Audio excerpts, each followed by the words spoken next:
new here, my name is Alejandra Montante and this is Living the Life with Fibromyalgia. So just as a quick note, I am taking off from the vlogging. I know it didn't last too long, but I just wanted to do so because I had a random flare-up that lasted a whole week, and then I did end up with a yearly stomach bug that I get. And then I got food poisoning. So I'm just gonna take this week off and then I'll regroup myself. But in today's how-to video, I really wanted to talk about how to deal with anxiety or an anxiety attack with fibromyalgia, what that looks like, and obviously how to deal with it. So how it looks like, it's gonna look like any other anxiety attack, anybody else who's dealing with anxiety, because it is a mental illness. The only additional factor that comes into play is your fibromyalgia and the stressors that it's going to start feeling. So with anxiety, you are going to start feeling trembling, you're going to feel like you can't breathe, you're going to start sweating, you're not going to be there. You're going to be anxious, and you're going to feel a lot of discomfort in that moment. And these episodes can last for a while, and it isn't until you take yourself out of whatever that is. But let's say we're dealing with an emotional factor. So let's say you're dealing with a parent, let's say you're dealing with any other friendships or relationship. You're gonna feel anxious. You want the situation to get better. You're gonna want any issue that you guys are having to be resolved, right? And that's what's creating the sense of anxiety. Besides a relationship form of anxiety, it can also deal with your school life.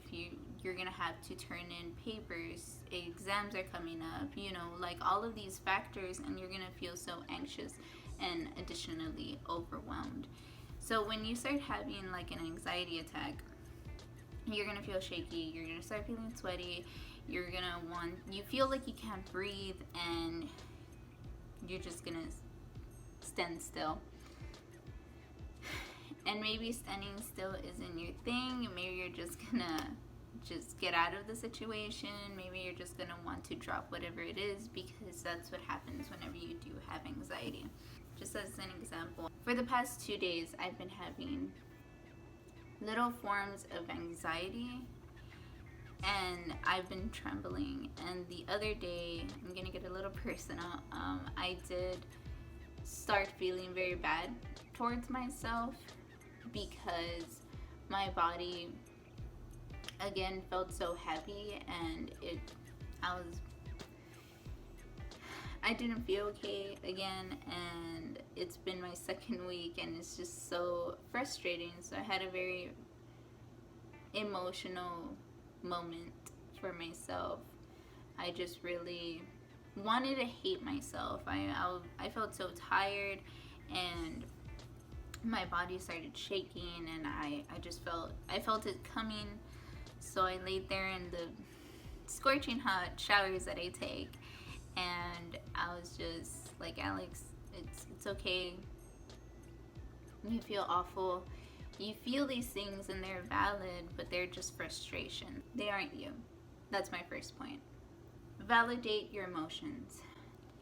Your anxiety is just a moment of frustration. It's a moment of fear. It's a moment of you just want it to go away.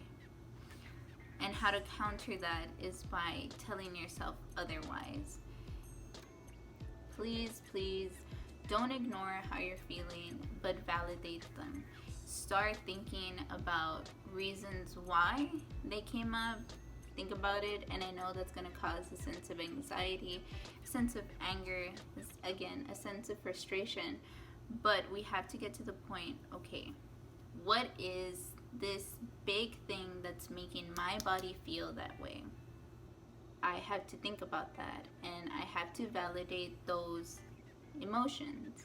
Okay, well, he's not answering my text because is that something that you can control? Like, do you feel like you did something wrong? Of course, if you do deal with other mental illnesses, you are gonna feel like you did something wrong, but ultimately, was it in your hands?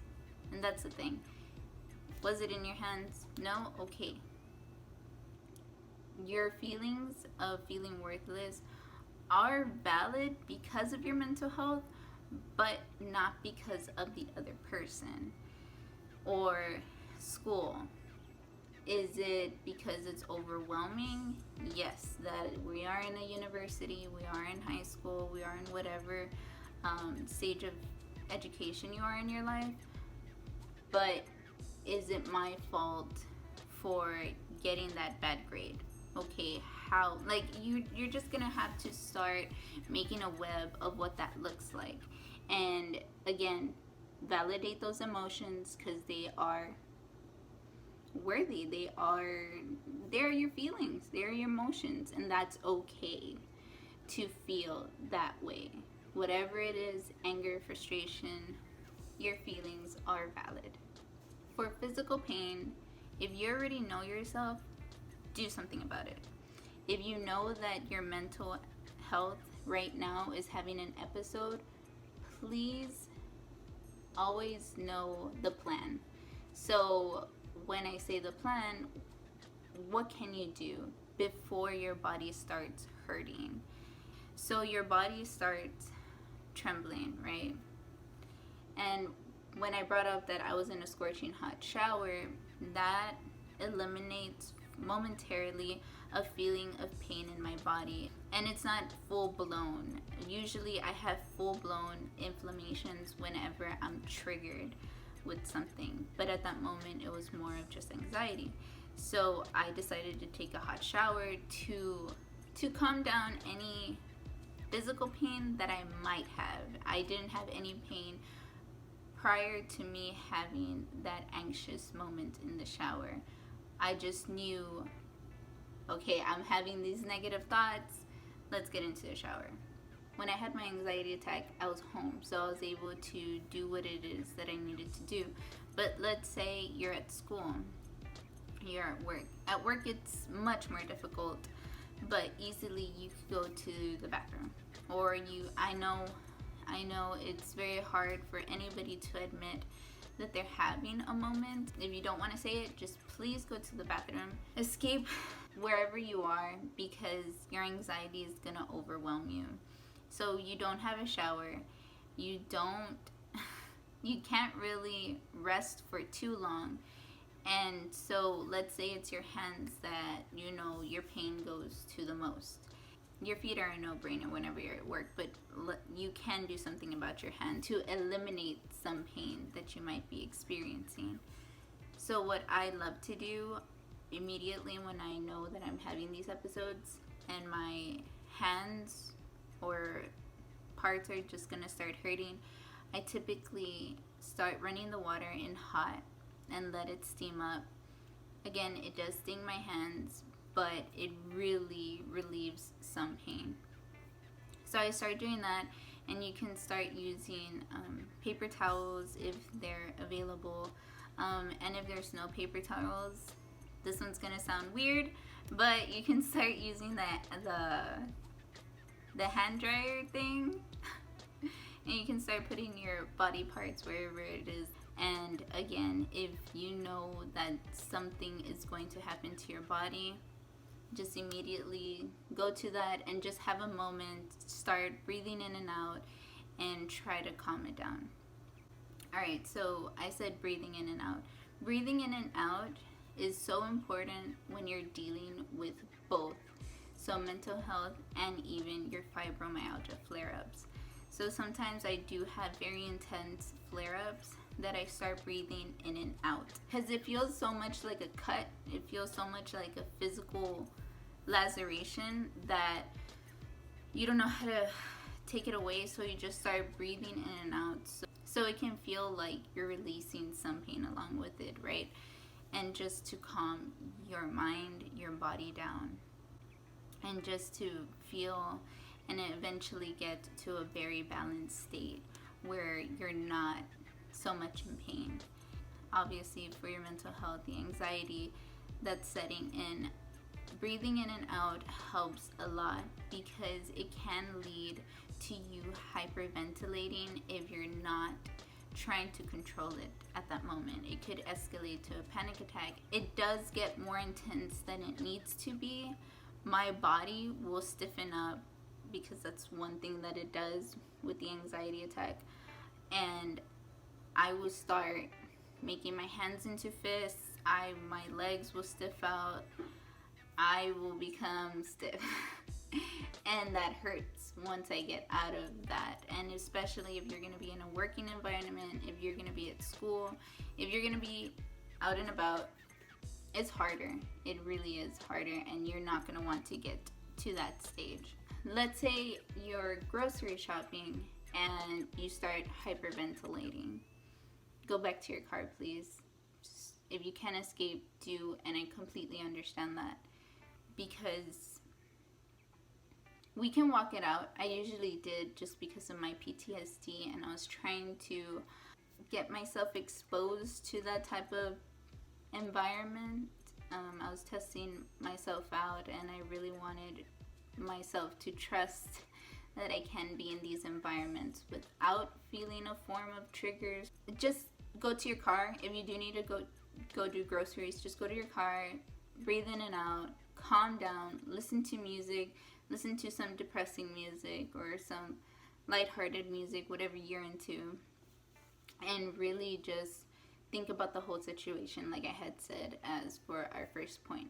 So now that we talked about all of these things, you're gonna want to cry. I know, not a lot of people like crying. I don't like it either. Not because I feel weak or have a negative connotation to it. I just really don't. I don't want to feel at that moment. But I did, and I know sometimes it comes out, or a lot of the times it comes out whenever you are having these episodes. Again, back to my chart. I cried. I allowed myself to cry. Crying needs to happen because that's just a natural response to release any form of stress that we are accumulating throughout our body. So please cry. Please cry. If you feel like it's a weakness, it's not. It's a natural response. Your brain knows what it's doing. Your body knows what it's doing. So just allow it to flow. We as individuals have created this negative view on crying, and I think if you're a male crying, please do that for yourself, because in a sense that is a form of self-care at this point. It is not viewed as negative, but I know there's still a lot of us, and even us who cry, we still are trying to get out of that mentality that it's weakness, when in reality it is not. So my last tip for how to deal with anxiety with fibromyalgia: meditate on the situation, meditate on how you're feeling, because I know with anxiety you just want to curl up in a ball.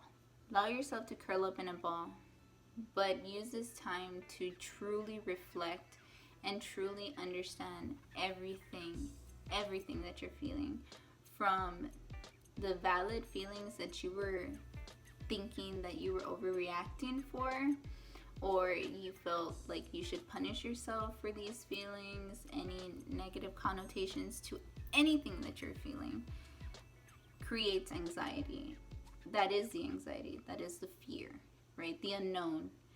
And just allow yourself to truly reflect, truly grasp the situation that you're in. And if you come to the final conclusion that there was nothing you could do, you said what you needed to say, you did what you needed to do, now, okay, let's form a plan for that. And as you're meditating, you can think of what that plan looks like. How are you going to execute that? What are the steps to even get into the execution, right? And allow yourself to cry, because it's very emotional. It's you're just frustrated. You're just scared. You're just all of these negative things all at once, and just cry it out. Breathe in and out to relax the body, to keep the mind and body here in the now, because anxiety is in the future and in the past. There's nothing we can do back then, and there's nothing that we could do in the future, because we don't know how that situation is going to look like. But we know in the now that we can plan that out. That's why I used planned as my second tip, because planning for your body, you know how your body's going to respond. We already know me. We already know how my fibro is going to look like. So let's just try to avoid that. Let's just try to help the body out so I can truly focus on myself. That's why you should meditate in any form of situation. Meditation is allowing you to fully be present with the present idea, not with an overthinking mind, over exaggerated situations, over whatever it is. There is no negative connotation to it. Society has made it seem like it, but these are terms that are used in therapy. And as a newcomer, if you do come into contact with a therapist that says that, you're going to get a reaction. Please don't feel like I'm attacking you. Nothing like that. I am not. These are just things that I've fully accepted because that's what they are. And I'm sorry if it sounds like I'm belittling your feelings. Your feelings, like I said, that was my first point. They're valid, no matter what. They are always valid. And once you have thought it through, you'll be able to keep on moving. Am I saying that you'll fully recover and you won't feel these negative feelings, right? These sadness. You won't feel frustrated still. No.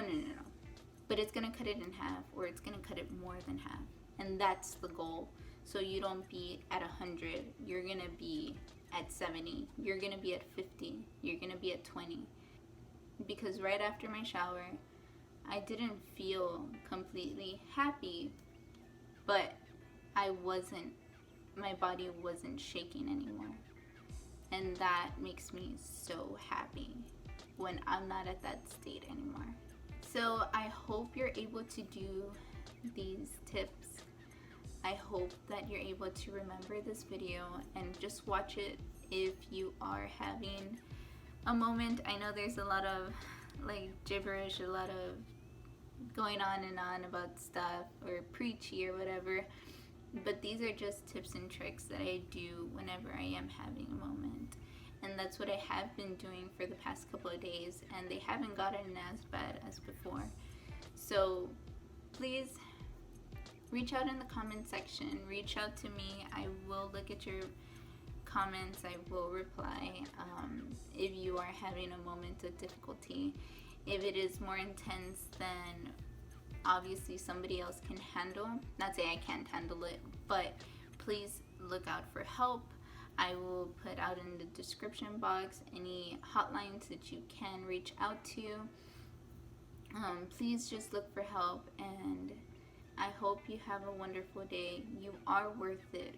Please remember that. That is the truth. You are very much worth it, but that's the journey to finding your worth. And your worth will be found through you, not through anybody else. Just a little reminder. All right. So I love you guys so much. I'll be seeing you guys next Tuesday. And I hope you have a wonderful rest of your day and rest of your week. Bye, guys.